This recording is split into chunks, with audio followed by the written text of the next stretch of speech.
We now speak to Dashna Chernyshova, who is SABC correspondent coming to us live there as Syria's President Bashar al-Assad has been missing for several days as the insurgents, rather, have taken control over Damascus. Dasha, thank you so much for your time. Appreciate it. Bashar al-Assad has not been seen publicly for several days now. Importantly here is that he has been declared ultimately by the insurgent forces as having gone missing, as he's gone into hiding. Is there any formal communication about his whereabouts? Well, what we have heard from the Russian Foreign Ministry is that the Syrian president has resigned from his position and has left the country after the negotiations with the military opposition and with the elements of the opposition that have embarked on those negotiations. So we understand from the Russian Foreign Ministry that Assad has tasked his government for the democratic and peaceful transition of power to the militants and left the country. No whereabouts has been indicated by the Russian Foreign Ministry, but what they do say that they hope that there will be the peaceful transition of power that will preserve the rights of the Syrian population as well as the ethnic minorities within the country. And repeatedly we heard from the Russian side the call to preserve the territorial integrity of the country, another call from the Moscow authorities, but also we understand that there are many concerns with regards to the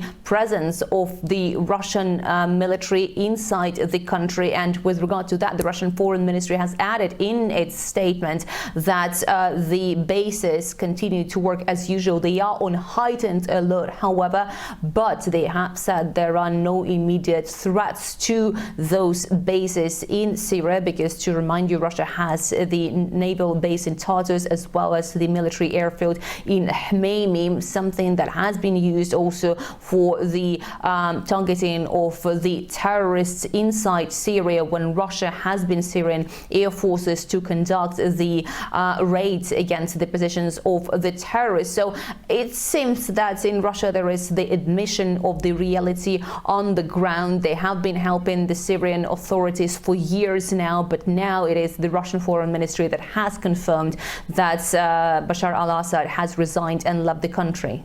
Chronologically, how long ago did that confirmation come through, given that the Syrian state media had denied any claims that Bashar al-Assad had fled the country, but more importantly, two senior Syrian officials had told Reuters News earlier this morning, rather, that he had left for the capital for an unknown destination, seemingly and presumably still within Syria. How soon after those declarations did the Russian ministry issue that statement?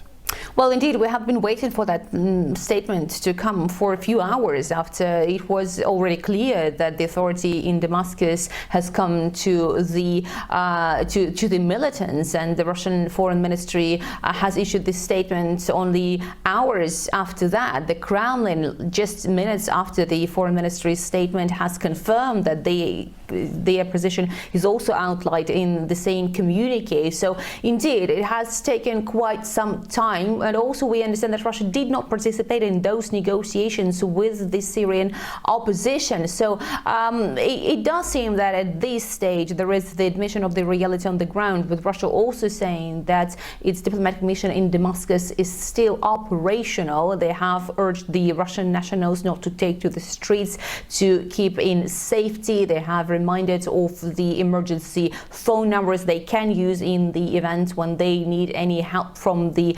Russian diplomatic mission in Syria. But also it is obvious now for many politicians in Russia that the situation has changed, and that's going to have some geopolitical repercussions for the position of Russia in the region, for the position of Russia in the country itself, because again we have heard the confirmation from the Syrian Prime Minister that the presence of the Russian military inside Syria will be decided by their orders. Yep. Dashna Chernyshova, thank you so much for that. SABC News correspondent giving us the latest on the insurgents in Syria.